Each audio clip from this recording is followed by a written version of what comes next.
Hello and welcome to Please Don't Send Me Into Outer Space, the podcast intent on exploring all that science fiction and fantasy has to offer, one movie at a time. My name is Joel. My name is Sarah. My name is Spencer.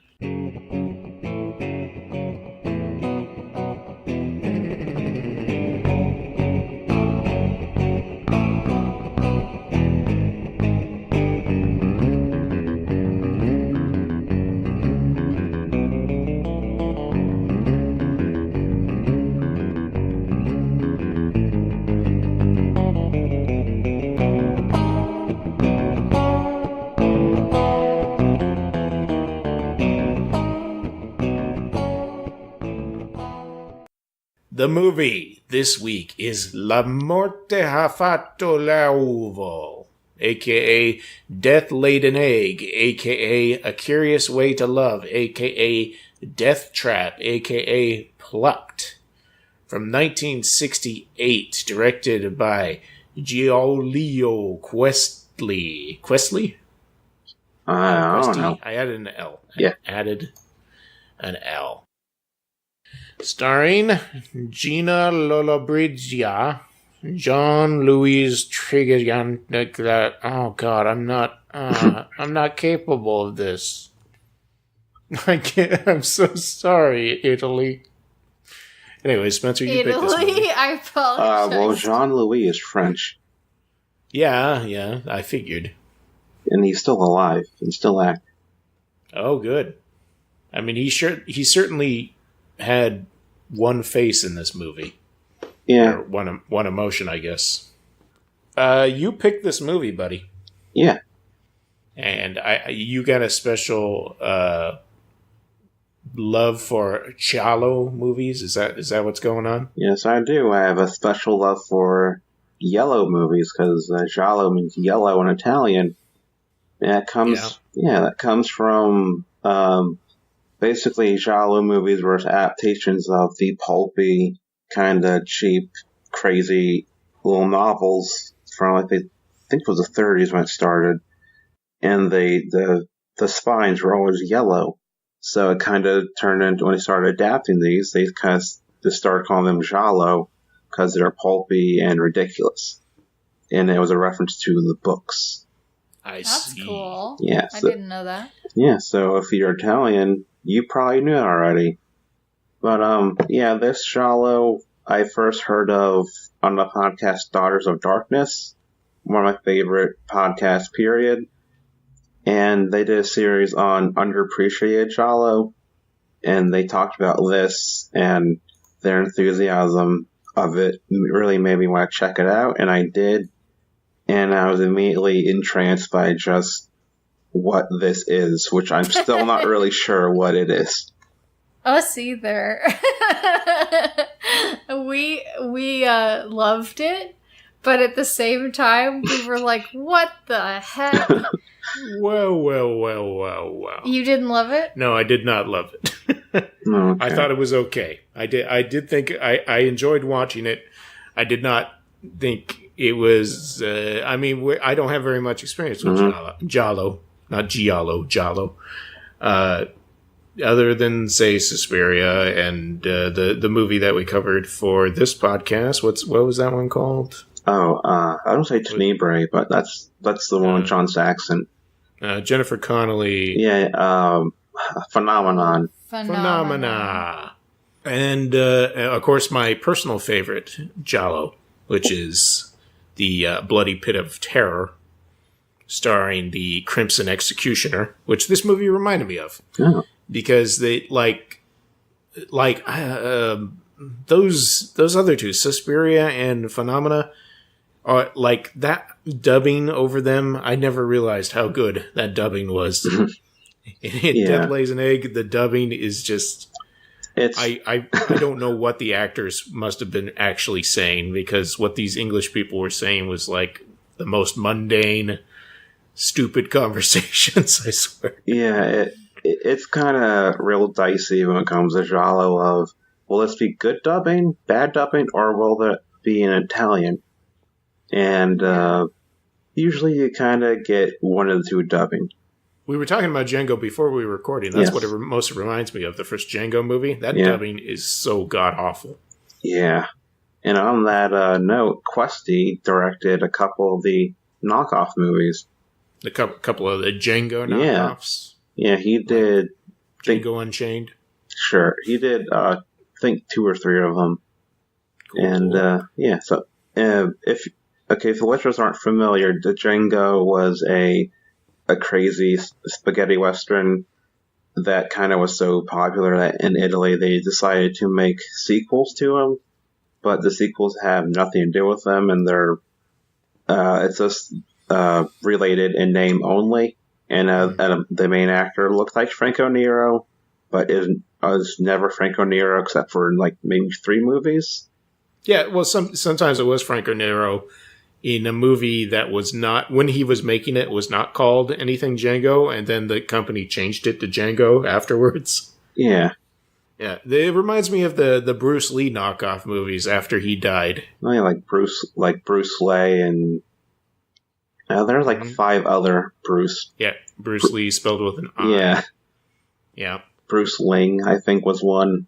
Mm-hmm. There's a whole bunch of them.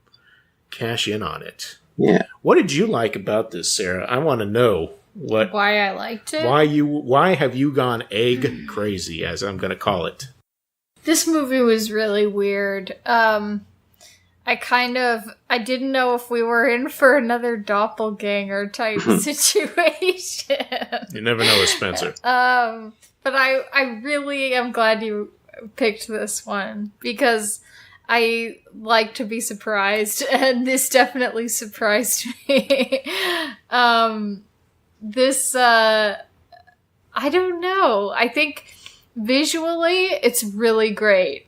They do a lot of artistic stuff visually. The only thing I thought was lacking a little bit was that the film quality, or, the copy of it that's used, is kind of old and kind of cheap looking, but like with minor changes to the way the footage looks and the like lighting, I think it could be like amazing looking. And even the way they shot it and they set up some of the stuff, I think was really cool. And like a lot of the giallo, it looks really good and really interesting. Yeah. Yeah, it does. I mean, that's like one of the highlights of giallo as a genre, right? Yeah, it's visually beautiful, even if like the plot, most of the time the plot doesn't make a whole lot of sense. But that's not the point. Right? Yeah. Nonsensical plot points and images is part of it. I agree. I agree with that. I feel like the other part was so confusing that it like became... It's so funny. Like, I have no problem with Suspiria's like witch plot. I've got no problem with Phenomena's little, secret little person, a crazy teacher plot. I'm just going to spoil all of those movies. I apologize. Well, Italy. I'm so sorry, Italy. Well, giallos are usually a murder mystery, so if you haven't seen it by now, it doesn't matter. You can still watch them. And one of them has Udo Kier. That's all you need to know. I'm sure he did like 5 of them at least. 500, because there are so many of them. It's entertaining to watch how it plays out, even if you do know what's going to happen. Just the way it's entertaining through the course of this kind of movie, just to see what they do with it visually and how it all comes about. Yeah, it's barely a science fiction movie. It's definitely, but it is definitely science fiction, although it predicted the future, the Kentucky Fried future, if you will.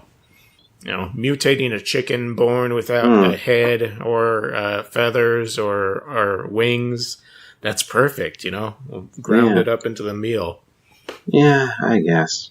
Maybe. And all those chickens are doctors now, or whatever the hell that advertising was. Well, the chicken is it's an integral part of society. We need to realize that the chicken can be a politician, or it can be a doctor.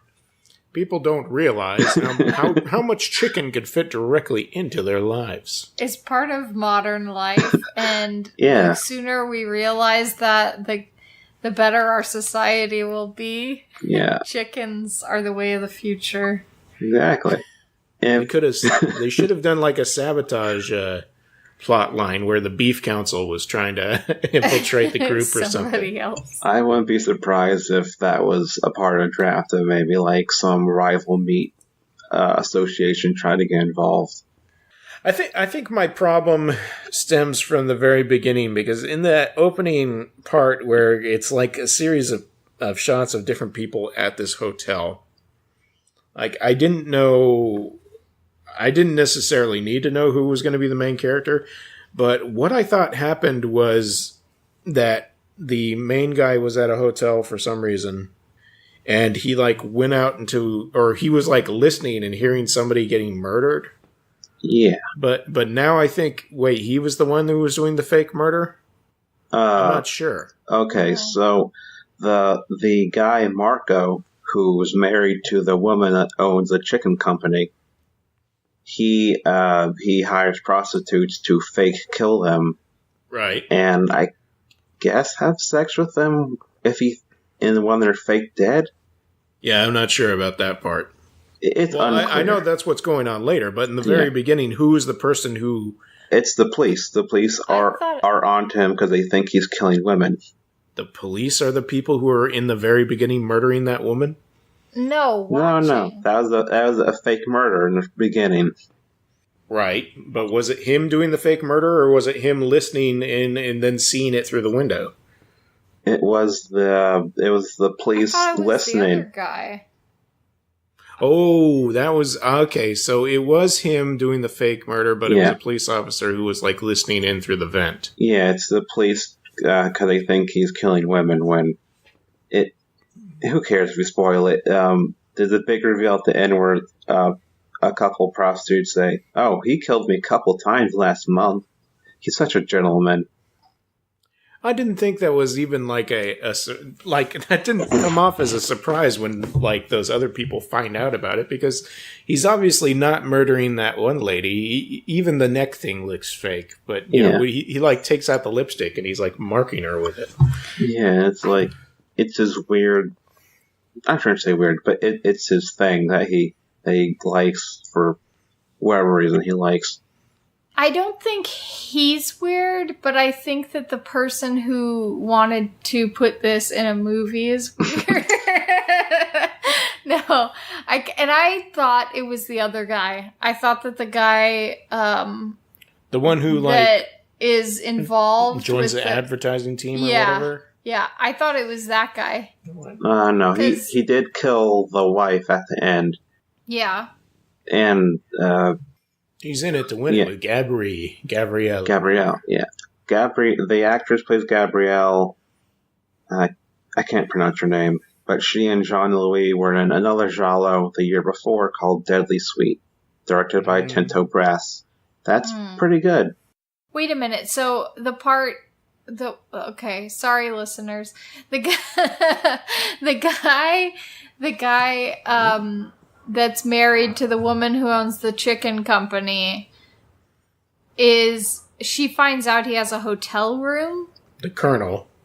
Yeah, that he's had for a long time? Yeah, she is suspicious of him just like disappearing during work. So Gabrielle, who is her niece or her cousin, tells...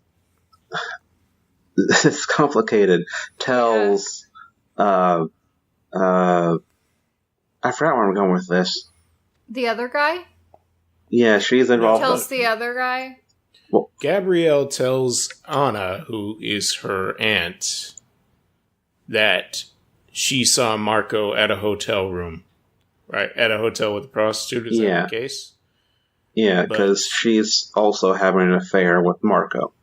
Right, Gabri is having an affair with Marco, but Gabri is also having an affair. Using him because she's actually with Mondani. Who is Mondrani. Mondani, who is a publicity agent for the Chicken Council. Chickens. He's a man with some ideas. He's a publicist for chickens. Yeah, this is where I'm confused about this, because I think what I saw in the beginning was Mondani murdering a woman, and I think that was Marco seeing him do that, and that's why when Mondani shows up at the whatever meeting, Marco's like freaked out, like, holy crap, that's that murderer guy, I'm going to keep an eye on him. So you think that's what I was wondering, if there was this underground club that was like, okay, everybody who wants to watch somebody get killed maybe, or pretend to get killed, like, everybody get to the peepholes in the wall, like, I didn't know if he was part of this circle that had, like, observed this thing happen, or if he was the one doing it. I think it's a coincidence. Joel, you're probably, maybe, I don't know. We don't know. It could go a couple different ways with the beginning, because it's cut very chaotically. Yeah. And they're not filling in the story or anything like that. There's a lot of shots that are incredible zoom-ups on people's face. Yeah. There was a series of shots where it was a zoom-up on Marco's face, and then it go to Mondani's face, and, he's talking, and then go back to Marco, who's just looking at him. Yeah. And it was all... I'm holding my hands, so obviously nobody can see it, but it's like cut off just above the eyebrows and cut off just below the mouth, so it's like you can't see his head. It's filling the frame. It's like and like unattractive on purpose. Yeah, the very, very beginning was just this chaotic surreal music played over footage of egg embryos. Oh, yeah. I was saying that was gross, and Sarah said it looked like her painting, so now I feel bad. I thought that it was interesting looking, like kind of, like molecules or cells dividing or something. And so there's the murder or fake murder. It's still unclear. That turns into a spontaneous photo shoot in the chicken coop. Oh, right, because that's where fashion models hang out. Oh, it's for publicity photos, right? Yeah. I'm sure they've done it on America's Next Top Model. Oh, no, but yes. Hold up that dead chicken. Yes, that's very good. Very. So who's taking the pictures of them? Mark. They're taking turns. Yeah, they're taking it. First it's Marco, and then he hands it over to Gabri. Yeah, it's just they're goofing off, having a spontaneous photo shoot with chickens. Nobody looks like they're having any fun. When you say goofing off, it's just we don't know what the purpose is. They've all got this self-serious look, like this is important business, posing. Once again, you can't see me, audience, but I am posing. Yeah, and then you learn that the workers, I guess they went on strike or something, and they just kind of hang out like a tough gang outside the fence. They didn't go on strike. What it is they were all replaced by the new machinery that they had installed. And so they're afraid that terrible things are going to happen and that sabotage might be happening. But that gets dropped almost immediately. Yeah.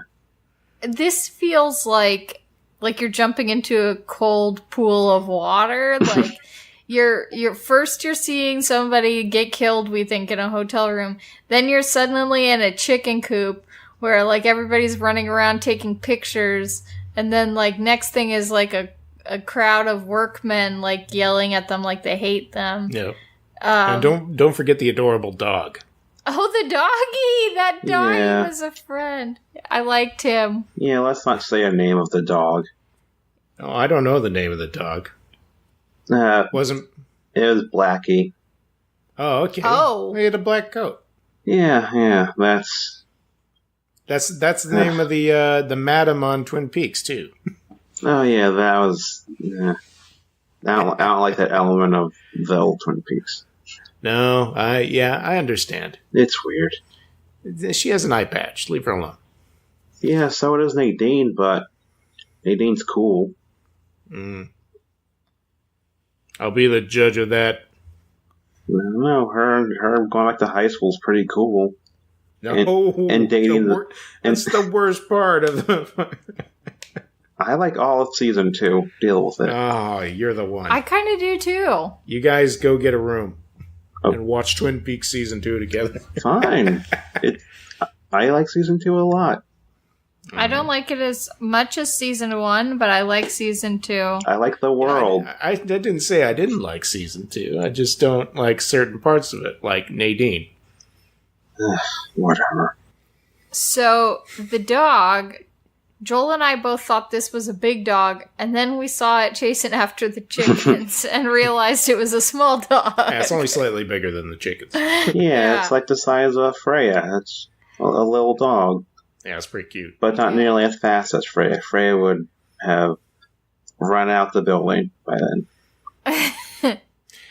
By the way, audience members, there's a special website called doesthedogdie.com, and there you can look at certain movies to see, in case you're sensitive about that kind of stuff. Yeah. My suggestion is you look up this movie before you watch it if you are sensitive about that kind of stuff. Yeah. Anyway, we'll get to that eventually. Yeah, and so, the photo shoot gets interrupted because a giant wrench, a cartoonishly big wrench, almost hits Marco. Yeah, it falls out of the feed thing. It doesn't almost hit Marco, it almost hits Anna. Anna. Yeah, she's up on the catwalk. I don't mean a fashion thing. I mean the raised platform. Yeah. It's called the catwalk also. Coincidentally, she's doing fashion modeling on that catwalk. That's correct, yep. And she's like, I could have been killed. I told you, those workers. Blah, blah, blah, blah. Blah, blah, blah. Yeah. And Marco's like, yes, okay. Blah, blah, blah, blah, blah, blah. And it's like Marco, blah, blah. And it's like the first indication of, there might be a murder plot happening. That's an abnormally large wrench. Yeah, it's like, it looks cartoonish. Yes. You guys, I've seen that kind of wrench before. Come on. I haven't. I haven't lived your life, Joel. Working on the boats. I have to say that the chickens were really good actors in this. They had, I was joking around about the Cannes Prize for the chicken acting, in my notes. The golden egg. And that, the grinder feeder machine. So, does that just, spin something from a silo, or does it, cut things up? It's, I think it was, 3 huge rollers that are constantly moving. Okay. Maybe just from mashing up, yeah. Yeah. Okay. I was just curious about that. Whatever it is, it's the best in the market right now. This is the high-tech facility. Right. That's what you need to remember. Yeah, it replaced human labor. Mm-hmm. And this movie kind of turns into a man versus science thing. Yeah. Kind of. Yeah, they've even got a little laboratory right there, next to all the coops with the test tubes and... Don't you think that's funny? Yeah, it was just a little table with chemicals on it. You're not going to get any results that don't have chicken in them. Yeah, I mean...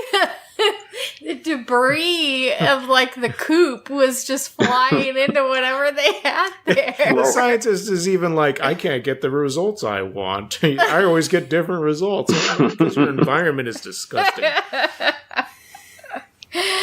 Yeah, Yeah. They can afford the high-tech chicken machine, but they can't afford a separate laboratory. Right. It's just he has to do that on site. Take all the samples and everything. I'm trying to think of an example. It'd be like if you're living at home and you're I have to have a special room for my recording equipment. And your father's like, why don't you just use the garage? That's fine. And the garage is right next to a busy road. It's the microscope is probably getting chicken feed on it. There's just chicken farts flying through my chemicals. Yeah, it must the coop must smell pretty terrible. But then again, they're probably used to it. I mean, it's really high tech too. So we used to have a place near where we lived that people called Egg City, and the smell was disgusting. Yes, and it would come all the way over the mountain. Oh, yeah. So it must have smelled real bad there. I used to have to drive by it on our way to community college back in the day, and it was just like you have to hold your breath, but it doesn't matter; it's going to get through. It was really stinky. Yeah. Sounds gross. Then it all burned down. Hooray! No. Yeah. So, I'm trying to follow the plot. What plot? There's kind of a plot. It just.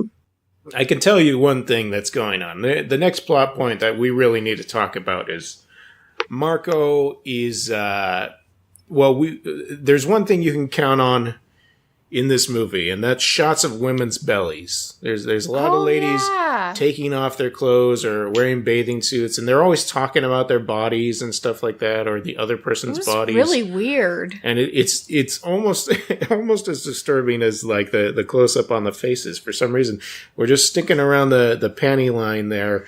And in between where the bra would be, and it's like, hey, look at this lady's belly. Yeah, well, she's talking about how Marco doesn't want to do it or whatever. I don't know. It's like the waistline. Like for some reason, it's like zoom in on like the narrow part of the waist on the lady, and then they'd start talking about like parts of like doll parts, body parts. Yes, I had a dream that Gabrielle was a belle, or I was a doll. Yeah, it was really weird. And then there's something kind of like, I thought like satanic was going on at first. Oh, it was definitely satanic. I thought it was like House of the Devil or something at first. Yeah, and things start to get even weirder when Anna and Marco are going to bed, and Anna is talking about Gabrielle, and I wrote down some of her lines, and one is, I'd love to take her apart at certain points, like when she's laughing or when she's been drinking. Yeah. It's just like, it just sounds like, oh, maybe she's a killer. Yeah. And it's like, oh, no, she's not the killer. She just wants to take apart her niece. Don't you think the relationship between her and her niece is very strange? Yeah, it's like a little too close. Yeah. The way the movie's laid out, it's not even like a murder mystery like you were talking about, because he's not trying to figure out who the killer was or who the person who got killed was.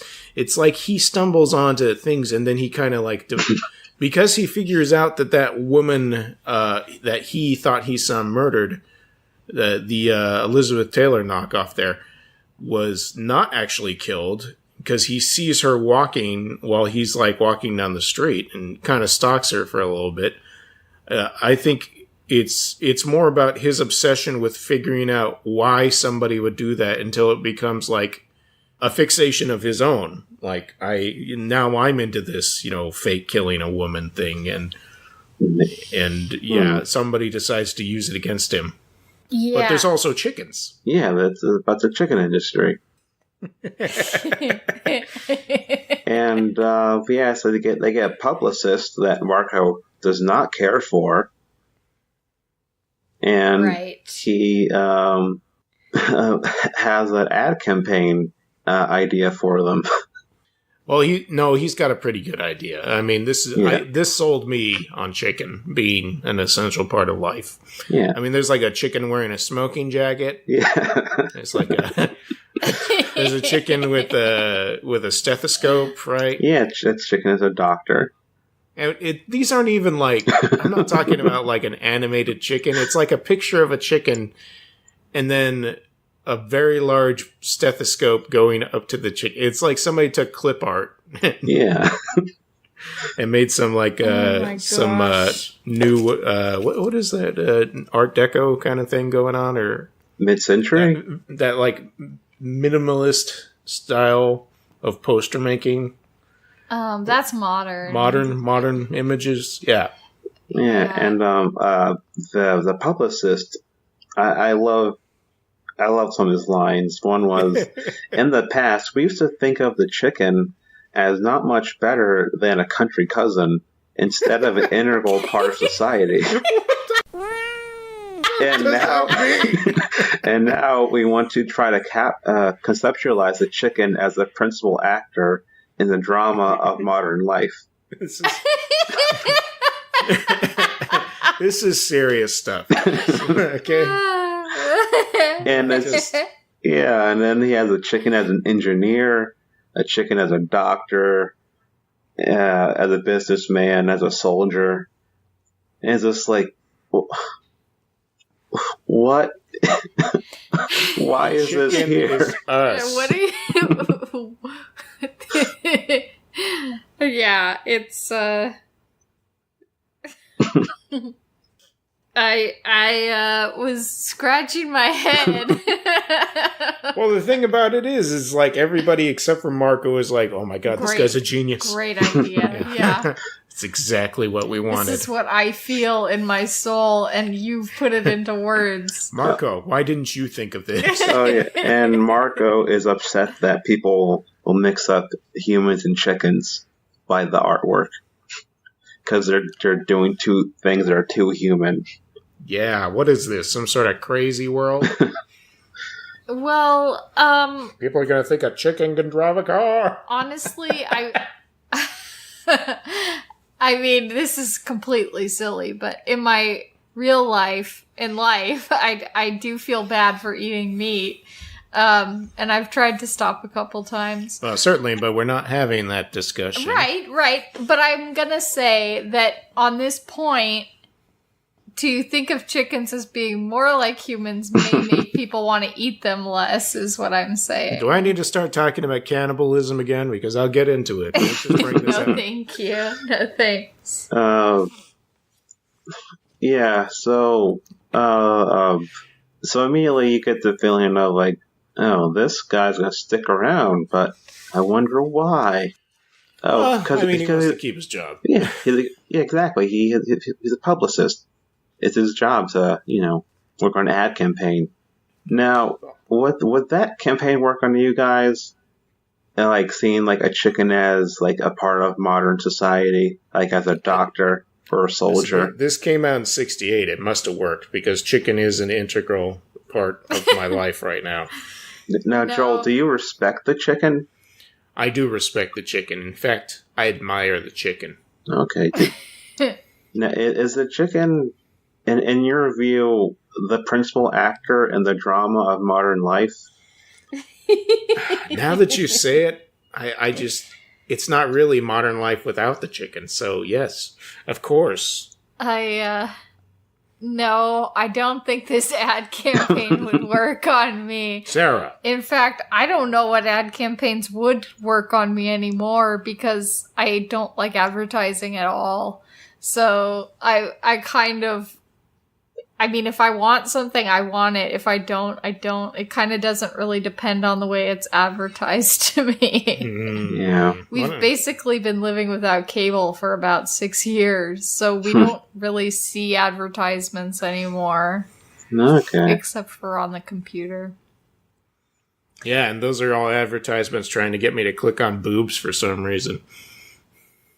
Like that Kate Upton commercial for that video game, for that mobile game. Exactly. Yeah. Like that. Yeah, click on these games and you'll get to see Kate Upton. Just kidding. She has nothing to do with the game. Tricked you. Yeah. But like this campaign, if I saw it, I'd be like, I want to get some of those posters. But I don't want to buy any of that chicken. I just want those posters. Oh, yeah, that's definitely some cool artwork. So in this story, Marco has been denying to Anna that he even finds Gabrielle attractive. He doesn't even look at her that way, I mean, that's Anna's niece after all. And then we see them cavorting, or doing, they're hanging out, they're running through the forest. Reminded me of something, and now I can't remember. It's something about Mad Men, where it's just like when they're with this other person, they act like they're like, oh, I'm much more free. I want to run through the forest with you. I want to take drugs or something. It's that's what it is. It's kind of like a drug trippy thing going on. Yeah. And it's like, yeah, he's an asshole. So what? It's a movie about an Italian man. That's basically what I'm used to. Yeah. It seems like both of them are attracted to her. The aunt is like making these weird like observations about her body all the time. And when at one point she's swimming and the aunt is just like leering at her niece in a bikini. Yeah, it's really weird. And I had a note, the satanic lady wants to play with her like a doll or cut her into pieces. Yeah. And just like, but there's also this weird, like, she wants to be her. Like, it's really strange. And then the husband guy, the wife is really the weird character. Even though everybody else is doing weird stuff, like, for me, the wife was the one that was like acting really like sexual and like really. She's fixated on weird things, which is funny saying in a movie about a guy who likes to pretend he murders prostitutes. Yeah. He doesn't talk about that. This is back to your Mad Men thing. Was there ever a campaign for like chicken or like lunch meats on the show? I think there was. I don't remember. No. The advertisements were not the important part of that show. I know. I'm just curious. Maybe Matthew Weiner saw this movie and was like, hey, I want to make a TV show about an ad man. Yeah. Who does. Yeah, he saw the ad campaign for the chicken, and he was like, I can make a TV show with John Hamm. Figured out. Exactly. John Hamm. Yeah, I get it. Meat guys. All these meat guys. Anyways, Marco's, yes, he's hooking up with Gabri, but he's also going to a hotel on occasion. He's got a room that he has consistently rented out. Right? They know him there. Yeah. Room 724. Mm-hmm. Room 2, 4, set 2, 3, set. What is the one from The Shining? 237. 237. Yeah, the one from Ready Player One. What's that? No. And he meets a prostitute down there, and they go up to his room. And, she starts to get undressed for him, right? And he tells her, lie down on the bed or whatever. And then he starts to bind her, and it seems like she's not into this. She's like, hey, wait. And we're cutting between this and I think it's like the pool scene. I'm not sure exactly. There's a lot of cross-cutting going on in these, we don't hold on anybody for too long. We're cutting in between plot points, if you could even call them that, and some scenery. It's very sporadic, just like the music. And I seem to remember there are some shots that are just of the people walking and for no particular reason, and it's like, I mean, it kind of reminds me of Face of Another doing artistic things that way. That's that part didn't bother me. The part that bothered me was how stupid the plot was. Oh, yeah. Well, yeah. And I guess that's not really a big deal in this kind of movie. No, you just gotta go with it and not think too much about it. And things happen in such a accidental way. I feel like it's a Alfred Hitchcock Presents kind of thing. He was having an affair, pretending to kill prostitutes, and then he fell victim to his own ambitions. Mm-hmm. It kind of reminded me of 10th Victim, and it kind of reminded me of, I don't know why, but Three Women. Have you seen that? Of course I have. It has Shelley Duvall. Right, yeah, I thought you might have. So, can you see any similarities? Because I haven't seen it in a while, but I was like, for some reason, I'm getting kind of a Three Women feeling. Kind of. With, like, the aunt and the niece, kind of the relationship between Shelley and, what's her name? Sissy Spacek. Yeah. Spissy Snaystack. Yeah, I thought some of the visuals in that other movie are more, like, surreal. These ones are kind of more, like, choppy new wave or something, like, realist. And Three Women has the hottest actress in Hollywood history, Shelley Duvall. Sissy Spacek. And Shelley Duvall's a hottie. Come on, Joel, just admit it. I'll admit that I'm glad that you find a woman attractive, because I was worried since you've been talking so much about Freya. And, no, I'm just kidding. No, we're not getting into it again, Spencer. That was on the other podcast. Yeah, you can listen to the episode with Martin Kessler. Yeah, we didn't talk about the movie. We just talked about which actresses were hot. Shelley Oh, boy. Duvall. You like Shelley Duvall a lot? Yeah, I'm being completely serious. She's very attractive.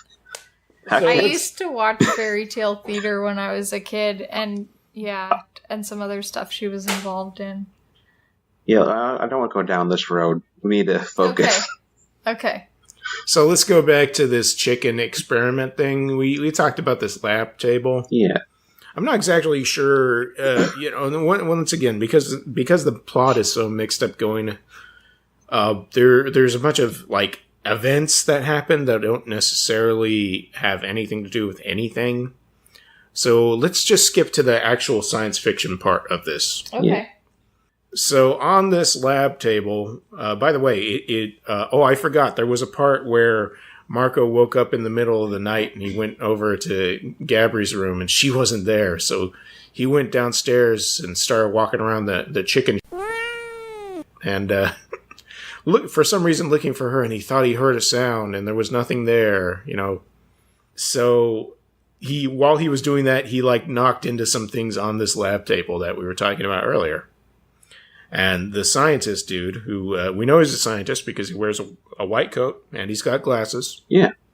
He says, somebody messed with some of my stuff. I wondered if you guys knew who it was. Nope, not really a mystery. It doesn't really matter. Don't worry. Doesn't he put his hand, in an egg yolk? Yeah, he, cracks it. And he, cracks trying an egg to wipe with his hand off. or something? Mm-hmm. I mean, they're making it look creepy even though it's just an egg.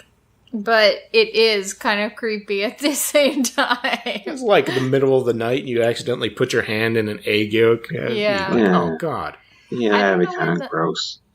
When that bad thing happens to that animal. Well, we'll get to that after this. Because I don't know. I don't remember which happens first. Do you? Not really. It kind of blurred. A lot of this blurs into nonsense. Anyways, so later we go back to this lab table, and Anna is there, and she's like, "Oh my God, the most amazing thing! You have to see this, Marco." And Marco comes over and looks, and we get kind of a quick view of these they almost look like patties, like a I don't know, like a flesh filled. It's like a Cronenberg thing. They're wrinkly, veiny, fleshy things that are pulsing. Yeah, and they can breathe, but they don't have a mouth, and they don't need feathers, and they just they're growing super fast. Yeah, they double in size in a couple hours, and it's just it's this amazing discovery. It's really gross. It's going to revolutionize the chicken industry. And everyone is excited, except Marco. Yeah, they're cracking open this champagne. They're like, oh my God. We're going to make so much money. Celebrate mutant chickens, come on. Anyway, he picks up a pipe and he's like, no one can ever see this. This is the worst thing ever. And everyone's like, cut it out. And me as the audience is going, no, he's right. It is the worst thing ever. Yeah. And then after he chases them out, there's a very graphic scene of him beating these things into pulp. That's definitely the grossest part. Or maybe it's the second grossest part, because I think the thing that happens at the very end is disgusting. And it's probably probably a perfectly normal thing for some people, but it was really gross to us. No. I think both things were gross. Oh, okay. This was gross enough that I looked away because I knew where they were going with it. Chicken pulp. I kind of but they just really made it gross. They made these little like they were supposed to be like chickens without feathers that were kind of like just blobs, and it was gross. Yeah. Yeah, it was really good practical effects there. It felt like almost like body horror. I guess it is technically body horror. Yeah. Well, you know what it reminds me of is that in the opening part of Suspiria, when you see that guy actually stab a heart. Oh. You know, it's like that pulsing part. It's fleshy and gross. Like, so it could happen. Yeah, like, it could. I don't mean like it could happen to somebody. I mean like it could happen in a movie. I mean, I don't know. Maybe like there are mutant chickens at some like facilities. Who knows? Oh yeah, that was like a rumor that was going around for a while that like these chickens were being born without essential, like born without legs and other things like that, and just perfectly bred for the purpose of like fattening and then killing. I don't know if that was ever exposed as an actual thing. I just I remember that way back in high school being like a rumor. KFC has these mutant chickens. Maybe somebody just saw this movie. To think about it. Yeah. It was. I don't know if it was an urban legend in the beginning or if it was real, but it's something I've heard people talk about from time to time. Yeah, it's not true. Chicken is an essential part of life, and we should all respect it. Exactly.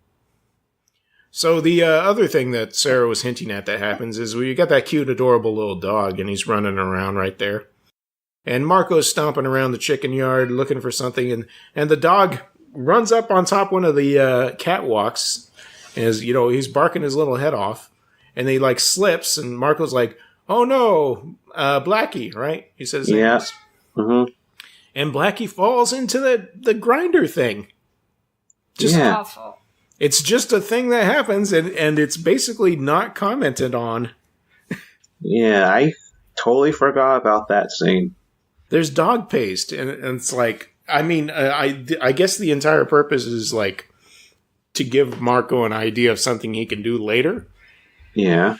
Because there's not, like I said, there's no sign that there was a dog in there. The chickens are feeding on the chicken feed, and it's not some sort of special, you know, or it's not like a bloody mess or something like that. It just like gets dissolved in with the food, and you know, we've gotten rid of a dog body. There's no reaction. You would think that he would have a bigger reaction to it, but he's kind of like a farm dog, so I guess they may not have as much attachment to him as a pet, but yeah, he's just disappeared. Yeah. It's not, I've seen worse, like Joel, we covered the movie Gay of Flesh in an episode on High and Low, and that has a scene where Joe Shishido, aka Chipmunk Cheeks, he slaughtered a cow on screen. Wow. I'm glad I haven't seen that. I mean, it's not crazy intense what he ends up doing, but it is gross. And it's in very quick cuts. It's fast, but still like, ugh. Yeah. Yeah, and then they have the decency to eat that cow. Yeah, and John Warwick movie Pink Flamingos, you see a chicken get smushed on screen in a weird sex scene, and they eat the chicken in a barbecue scene that was cut from the film. So you can see it on a DVD extras. That's your favorite movie, right? No, Female Trouble is a better one. Which will be on Criterion in June this year. All these movies are on Criterion. 3 Women, Women Trouble, Female Laid an Egg. Called Female Trouble. Female Trouble. Get it right, Joel. Female Eggs. Doctor. So anyway... There's a party scene where they play a game, Oh, yeah. I totally forgot about that, too. See, that I thought tied in with the satanic thing. And I thought the chickens were going to tie into some kind of satanic thing, too, or some kind of Frankenstein thing. Yeah. But, what are the rules of this game? It's called a Room of Truth, and you clear out, maybe it's an Italian thing, who knows? You clear out a room. It's a traditional Romanian game. And you clear out a room of everything. Preferably it should be like a light color wall that you mentioned. And 2 people go in there in a pair, and you're supposed to just tell each other the truth. Yeah. That's what it's for, telling the truth. I thought they were playing 7 Minutes in Heaven or whatever. Like locking in. Because the first couple that go in is like, oh, yeah, this is going to be hot. Everyone's like, ooh, I wonder what they're doing in there. And then they come out and they're like, yeah, it was great. And the next couple goes in and they come out and one of the lady's crying. It's like, wait a minute. Yeah, so it's like either a sex room or it's a room where you are brutally honest with people, I guess. Is it like Truth or Dare or something? Like I don't know. Truth or sex? I guess. It's like that scene in The Skulls where Joshua Jackson and Paul Walker get lowered in that cage, and they can only tell the truth to each other. You guys remember The Skulls, right? Sure. Mm-hmm. I worked with someone at my old job who said it was, she was being genuine, one of her favorite movies. I've seen The Skulls a whole crap load of times. It was one of those movies we just had on rotation after high school for some reason. I probably would hate it now. Yeah. Anyway, what happens at this party? Well, we know... Oh, I need to mention Gabrielle is wearing a dress like Betty Rubble. Yeah, I said that too. And she has what looks like a smoky eye look going on, which is the earliest I've seen any makeup like that, which maybe this movie set was a trendsetter, who knows, for a smoky eye. Nobody makes fun of her for that. Smoky eye? Yeah. Do you know what that is? Yeah, I assume it means that you've lit your eyeballs on fire. Okay, Joel. No. The costumes were awesome. This was like 60s clothing all the way. There's like a really cool linen skirt in the beginning I remember seeing and being like, ooh, I want one of those.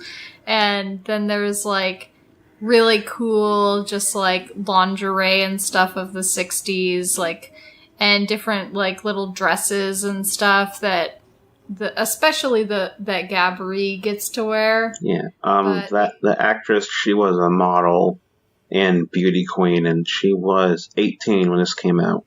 Wow. It's kind of a lot for her to have to do.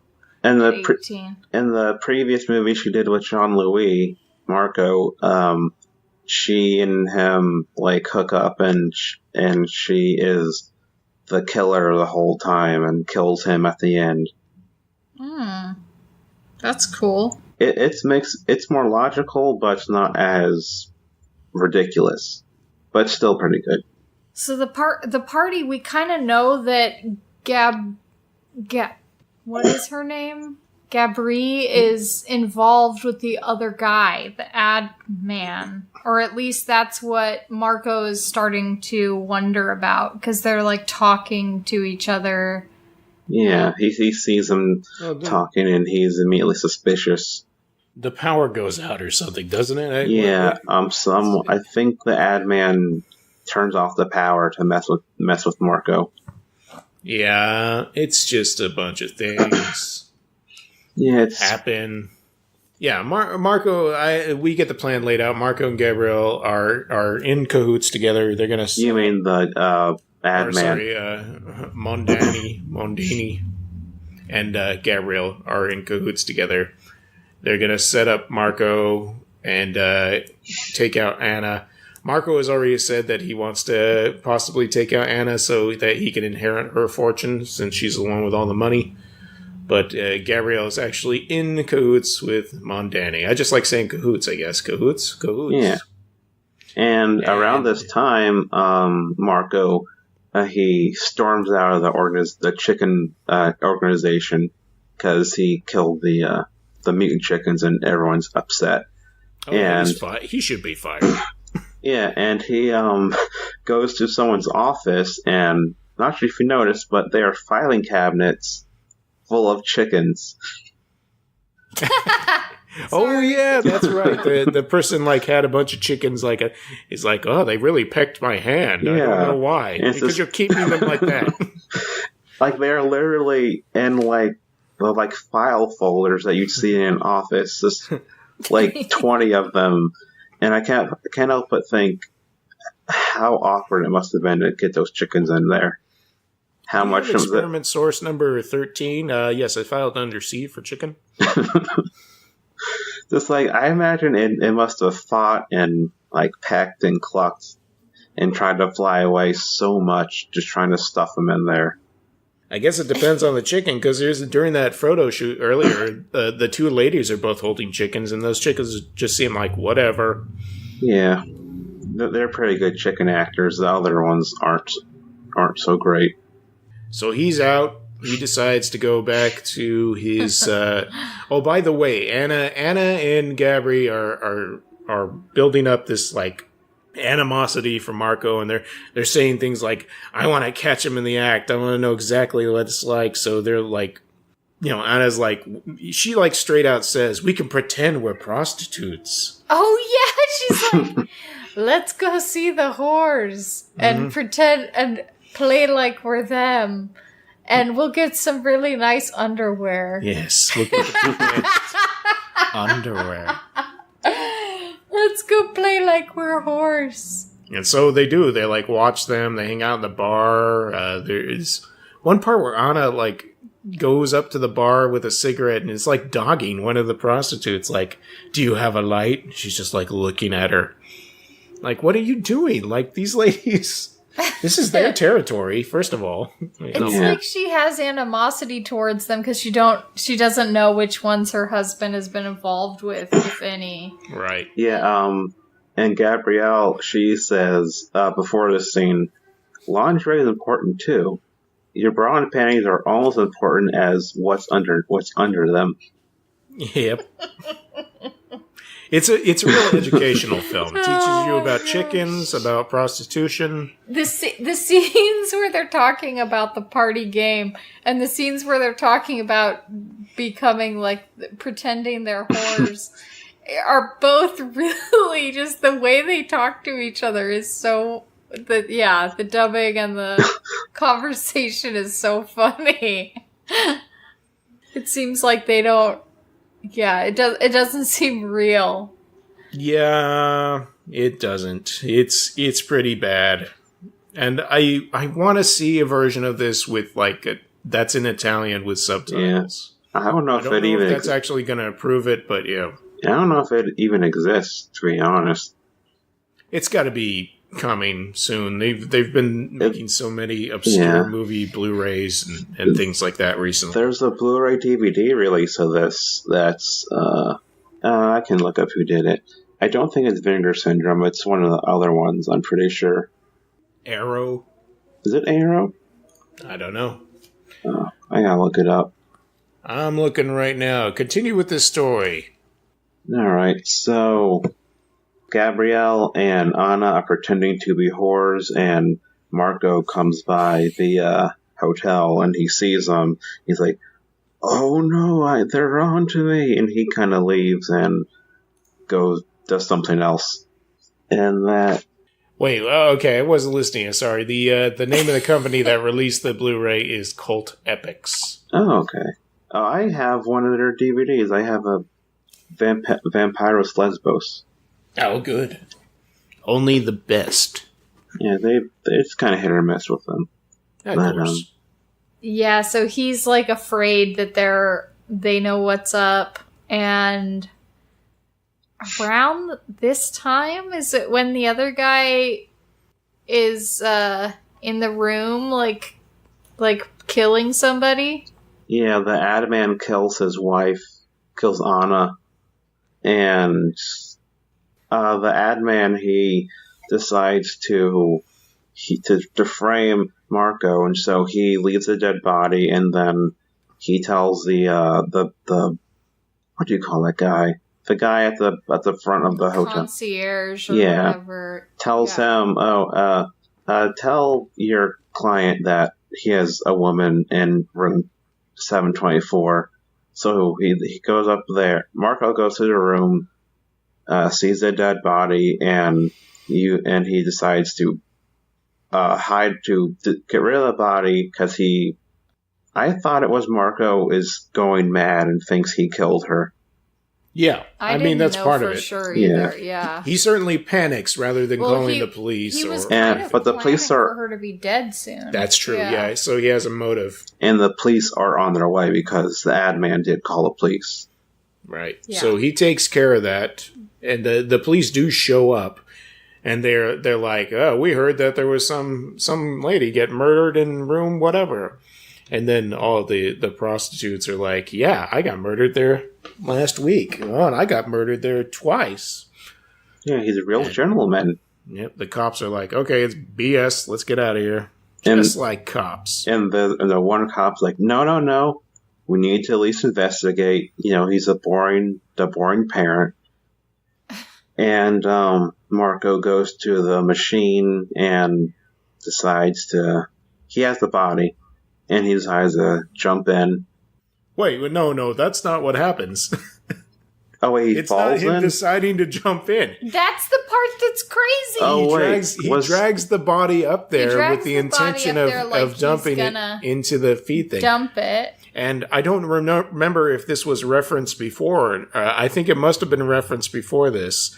He had actually... He cut the railing, hoping that Anna would go up there and accidentally fall in. Or that he could at least... Oh, yeah, okay. Yeah, I remember that now. So he's up there with the body, about to drop it in, and he, slips. We don't know. I mean, No, because he goes, ah! Yeah, he falls for his own trap. Whatever the dubbed over equivalent of yelling for your life in surprise is. Yeah, no. Marco falls for his own trap on accident. And then Gabrielle and the ad man go to the chicken coop, and they're like, to try to figure out. He must have come here. Yeah, and then the police show up, and they can't. They heard a car pull up. They were talking about what they were gonna do with their money in the future and everything, and then they hear a car. They find Anna's dead body. And they're like, wait a minute, how did she get here? What are we supposed to do? In the coop, yeah. They go out to the coop or whatever. We can't tell anyone. We've got to hide this, right? And so they're getting ready to toss it in the thing themselves. And that's when the police show up. So it looks like caught him red-handed. Yeah, so... And nobody knows what happened to Marco. You can't find him. And everybody loses. And that was when I was like, that's... What is going on here? And I think the last image you see is one of the cops does a really gross thing. He just takes an egg and just sucks out the yolk and all that. He's just like, oh yeah, I'm just gonna eat this raw egg, delicious. How disgusting! Fresh from the chicken farm, fresh from the dead dog and man body. Yeah, they show the guy's hair dusting things as they're going out of the machine. Like his scalp is in there or something. I didn't even notice. Oh, I just know that Marco is chicken feed. Yeah, and that's the movie. Yep. It's as disjointed as we made it sound like. And, I was saying I didn't really, I like the movie. That's not, I had a lot of fun watching it. Yeah. It's just not a very, it doesn't make any sense and it's dumb that way, unfortunately. It's not, Suspiria doesn't make any sense. But it's such a mind-blowing, colorful, and a visually interesting movie, it doesn't really matter in the end. This one tried for a bunch of that psychedelic stuff. You know, like Sarah was saying, it kind of reminds me of The 10th Victim also. You know, doing a... I don't know. Psychedelic, that's a good word. I'll stick with that kind of thing there. And it doesn't have substance like that.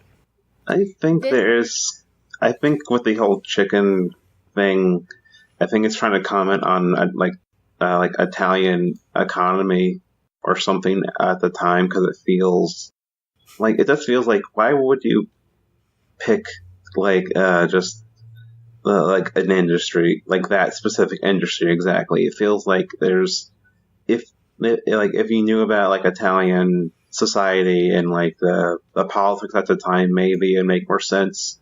Yeah, I don't know exactly if it is commentary on something, but it felt like it could have been. There were a couple of parts that I felt like could have been perceived in a different way from the way they presented it.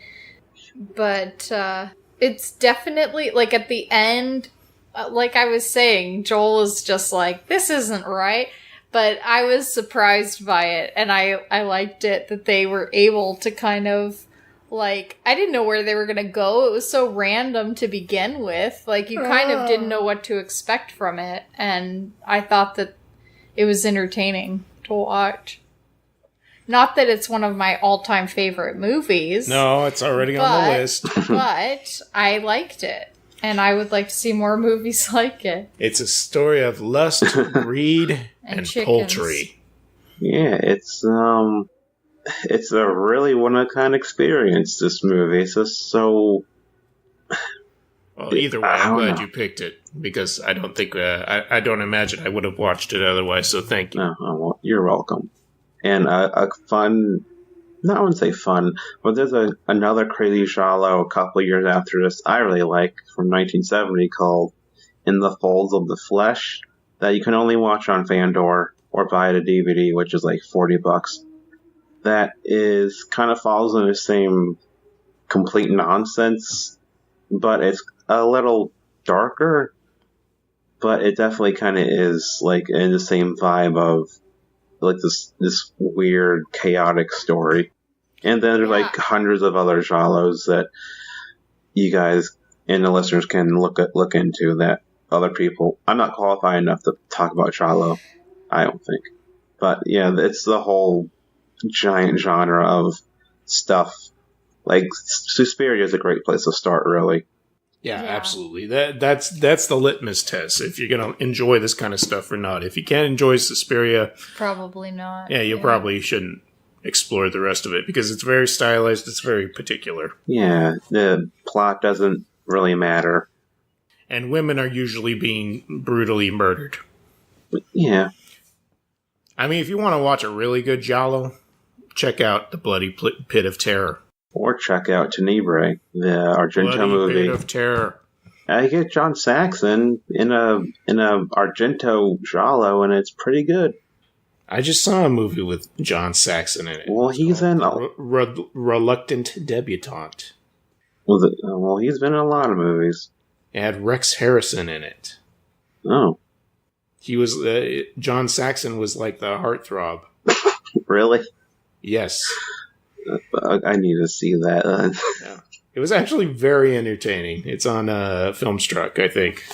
All right, let's close this stuff out here.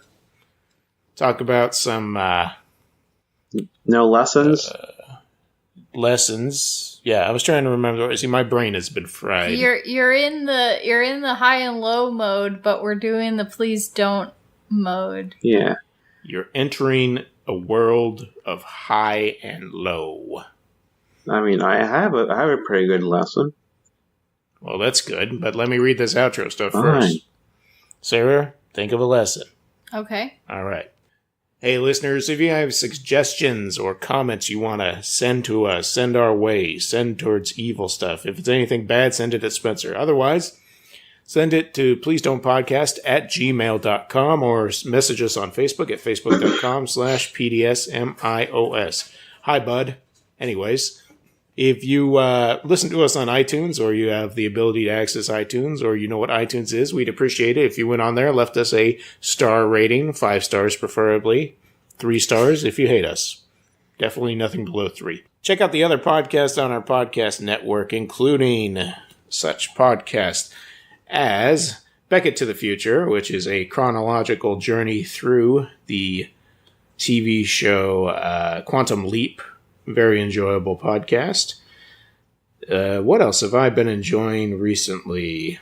There was a new episode of Life Mark, which is, I think they took a month off. No, just a couple of weeks off. I feel like it's been a long time. Anyways, Life Mark, a made-for-TV podcast, which is a podcast all about those special movies you get on Lifetime and Hallmark. And if you've seen one of those, you know exactly what I'm talking about. They're laughable for their acting. They're laughable for their big celebrity appearances. They're laughable mostly for their subject matter.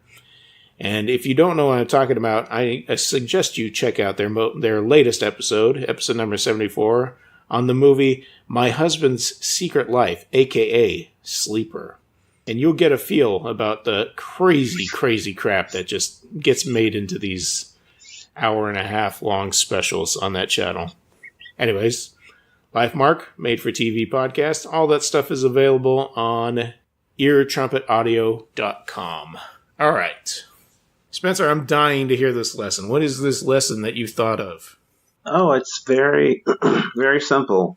Don't, under any circumstances, get involved in the chicken industry. Just don't. It's dangerous. Yeah, it's way more dangerous than I thought. I completely agree with that. You're going to get some weird marriage with someone who's kind of looking at their niece or nephew in a weird, leering way, and you might come chicken feed, you might get murdered. You know, so much can happen to you.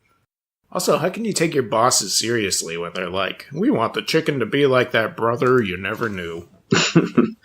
I mean... Don't you want people to eat them? Yes, just like your brother. What was that? They used to be a friend from the farm or something? It was... we used to think of chicken as no better than a country cousin. A country cousin to what? I guess everyone has a country cousin that's, well, yeah, I don't know. I have a country cousin, so that's obviously what's going on. Is that country cousin like a chicken? Yes. Okay. My lesson is, this movie. In this world, in this movie, the lesson is, don't trust anyone.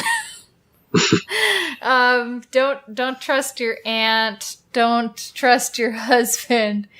Don't trust the ad guy. And what else? I'll tell you who you can't trust. The concierge. Yeah. That guy will never reliable. let you down. He knows what side of his bread gets buttered on. Don't take your clothes off. Because someone's gonna zoom in on you from some Yeah, place. I don't think we emphasized enough. There's so much like tantalizing skin viewing in this movie that's like zoomed in on their, like their thigh and the top of their shoulders and like a lot of bare belly stuff like that. This poster we're looking at for it right now is like legs, like knees and like thighs and like up someone's skirt. Yep. Oh, that actress. Look at that guy who looks like Columbo on the poster for some reason. It did remind me a little bit of Columbo too. So you threw him into a chicken feed match. I wanted Peter Bone to show up and be like, you thought... It's the strangest thing. Why would anyone be pretending to kill a prostitute? You were really smart. You saw the railing there. Yep. But you didn't think about who was going to be the first one to come to it. You're in such a hurry to cover up a crime you didn't commit. You became the victim. Case closed. Oh, okay. Yes. My lesson is underwear is very important. It's almost more important than the things underneath it. As we said earlier in the podcast. Yes. And it's a real lesson that listeners, you should take that to heart. And that's when I could tell you about our new ad campaign for MeUndies.com. No. Yes. The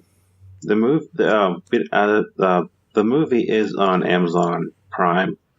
Oh yeah. If you dare to view it, and it is available there. Yeah, well, watch Suspiria, and then if you like it, then watch this on Amazon Prime for free, where you don't have to pay for it. You've already paid for Amazon Prime. It's the least that Prime can do for you. Yeah, I paid for this movie twice because I like it that much. Oh man, what is love? We'll see you next week, folks. Thanks for listening. Thanks for guesting, Spencer. What? He knows that. I'm saying thank you anyway. Oh, okay. You're welcome, Sarah. Oh, yeah, I forgot. Yeah, you're on high and low with me. Yes. I didn't even mention that part. Yeah, I know. You guys know Spencer, right? Listeners? Yeah, I've been on here before. You listen to both of our podcasts, right? Listeners? Hello? Now we'll see you next week, folks. Thanks for listening. Bye. Thanks. Bye. Later.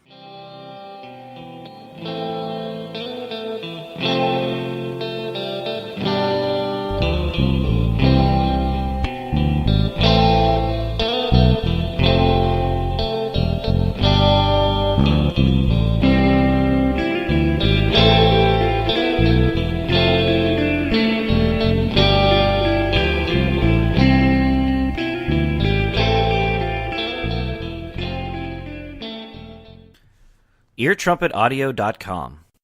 Ideas and entertainment. Loud and clear.